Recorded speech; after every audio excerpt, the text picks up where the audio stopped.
Et donc le projet a été lancé officiellement par le président de la République le 24 juin 2021. Donc nous-mêmes, on a été nommé le 1er octobre 2021. Donc aujourd'hui, on a essayé de prendre les choses en main. L'objectif du projet, c'est vraiment de régler quand même ces contraintes endogènes. Donc c'est des contraintes liées au cadre réglementaire. Donc on a des lois et règlements qui ne sont pas suffisamment appliqués. Donc par exemple le code de l'hygiène, sur par exemple l'obligation d'avoir des couverts réglementaires, sur le comportement des citoyens. Donc ça, effectivement, c'est des éléments que nous essayons de prendre en charge. Il y a des contraintes financières. Les collectivités locales n'ont pas suffisamment de ressources financières. Aujourd'hui, la taxe d'enlèvement des ordures ménagères avoisine à peu près dans son recouvrement 2 milliards de francs CFA sur un potentiel de plus de 20 milliards.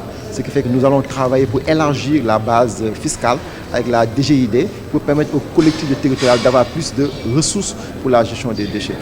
Maintenant aussi, on a un déficit quand même d'engagement citoyen. C'est-à-dire que les populations ne participent pas suffisamment à cet effort de salubrité, raison pour laquelle nous allons à travers quand même des activités de sensibilisation, des activités de communication, des activités de marketing social, de mobilisation sociale, vraiment mobiliser les populations et les différentes parties prenantes. Le ministre l'a dit, il faut un dialogue, donc nous allons à travers le dialogue essayer d'intégrer l'ensemble des parties prenantes.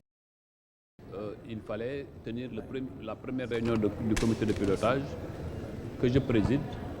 Ce comité de pilotage qui regroupe l'ensemble des acteurs qui travaillent sur le déchet, mais aussi qui regroupe tous les partenaires techniques et financiers qui ont soutenu le projet.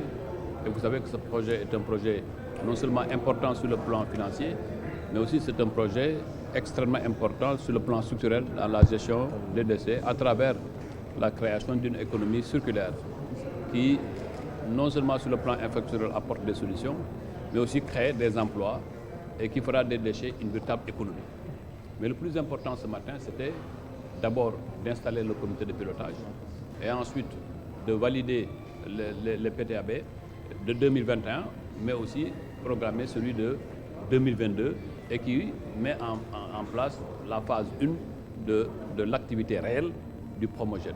Et je crois qu'à partir de ce jour, le Promoged va commencer à se démultiplier sur les 138 communes objets du projet, mais aussi probablement dans les régions centres comme nous l'avions demandé à la Banque mondiale.